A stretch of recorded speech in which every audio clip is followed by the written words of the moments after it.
Massive changes and massive moves were made on Raw, and we got to see a new tag team champion be crowned. Yes, Liv Morgan and Raquel Rodriguez are now tag team champions, and that means much has been changed for the Elimination Chamber and what is going to happen on the road to WrestleMania.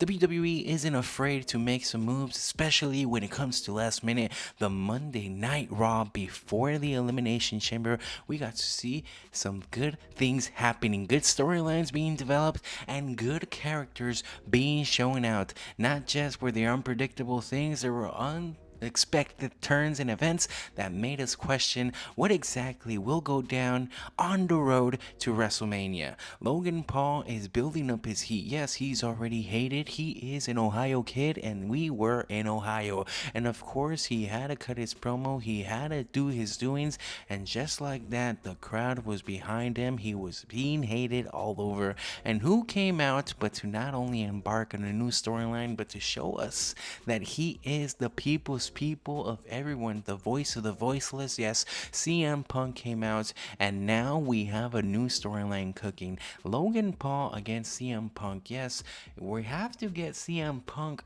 in a way to face off in WrestleMania. We have to give him this momentum, and it's not only that, we don't know exactly what's going to happen in the Elimination Chamber, but this is just brewing up the things that it could be Logan Paul or CM Punk costing each other in the Elimination Chamber, and now they have a strong set match for WrestleMania. What could happen? What is Logan Paul's going to be?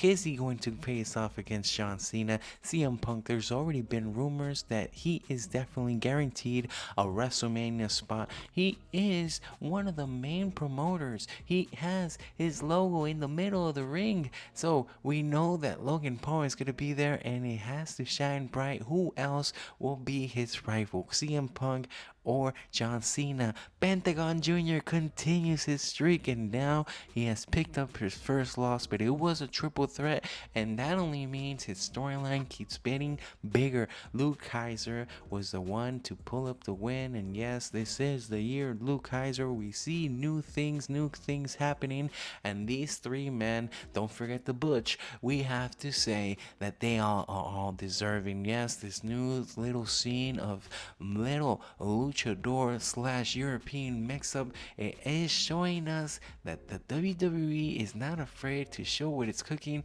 and to show the type of wrestlers in the repertoire that they have behind their backs. Yes, Pentagon Jr. is in the stakes, and we have to wonder what exactly are the plans for the WWE on this road to WrestleMania. Well, where our luchadors come and stand out, and that only ends in the breaks of what is happening with Pentagon and that Intercontinental Champion scene. Now, Rhea Ripley has announced that she will be defending off that title against Io Sky, and we have to wonder what exactly does that mean.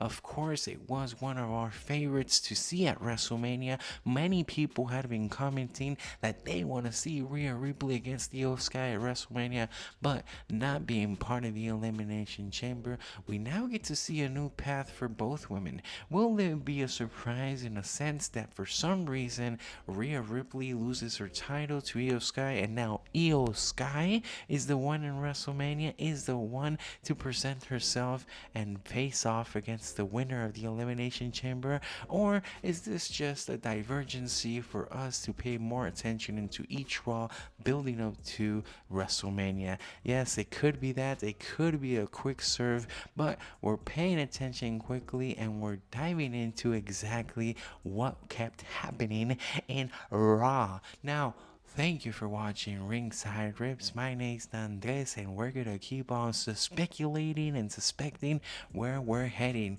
for this road to WrestleMania. For this Elimination Chamber, Gunther wanted to flex his muscles and tear apart Akizawa, and there he had it. Now it's Jey Uso's turn to show that he is not afraid. He came out to defend the Alpha Academy, but it wasn't just about that. It was about Gunther establishing himself as a dominant force. Now, Sami Zayn keeps on questioning his own self. He says that this rivalry has intensified into something new, something he has never felt before, something that is giving him the heebie-jeebies to he is not worthy of what will happen.